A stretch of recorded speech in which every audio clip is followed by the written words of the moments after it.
Good morning ആൾ. എന്തൊക്കെയുണ്ട് വിശേഷങ്ങൾ? എല്ലാവരും ചോദിക്കും ഇപ്പം നാട്ടിൽ 12:30 എത്ര മണിയായി? നാട്ടിൽ 12:45 1 മണിയാകുന്നല്ലേ. ഇവിടെ 11:47 ആയതേ ഉള്ളൂ. ഇപ്പോഴാണ് ഞാൻ എഴുന്നേറ്റ് വന്നത്. ലേറ്റായിട്ട് എഴുന്നേറ്റത് കൊണ്ടായിരിക്കും നല്ല തലവേദന. സാറ്റർഡേ അല്ലേ. അങ്ങനെ ചായ കുടിക്കുന്ന പതിവൊന്നും എനിക്കില്ല കേട്ടോ. പക്ഷേ എഴുന്നേറ്റ് വന്നപ്പോൾ ഇന്നൊരു ചായ കുടിക്കാൻ തോന്നി. അപ്പം ഇഞ്ചിയും ഗ്രാമ്പും ഏലക്ക ഇട്ടൊരു ചായ. ഇത്ര എടുത്തുള്ളൂ കേട്ടോ. ഒരു ചായയൊക്കെ ഇട്ട് ഇങ്ങനെ വന്നിരിക്കുന്നു. എല്ലാവരും ബ്രേക്ക്ഫാസ്റ്റൊക്കെ കഴിച്ച് കാണുമല്ലോ അല്ലേ. അപ്പം ചായയൊക്കെ കുടിച്ചിട്ട് ഇങ്ങനെ ഇരിക്കാമെന്ന് വിചാരിച്ചു.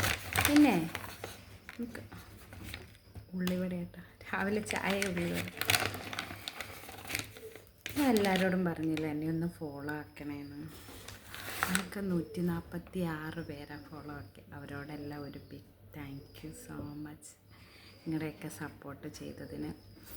ഫോളോ ചെയ്താൽ മാത്രം പോരാട്ടോ. എൻ്റെ ഇതേപോലത്തെ വലിയ കണ്ടൻറ്റുള്ള വീഡിയോ ഒക്കെ കയറി കാണുകയും വേണം കേട്ടോ. ഫോളോ ചെയ്യാത്തവരെല്ലാവരും കൂടെ എന്നെ ഒന്ന് ഫോളോ ആക്കണേ കേട്ടോ. പിന്നെ അപ്പം വേണോ ചായയും ഉള്ളിവടയും ഒക്കെ കഴിച്ചിട്ടൊക്കെ ഇരിക്കാം.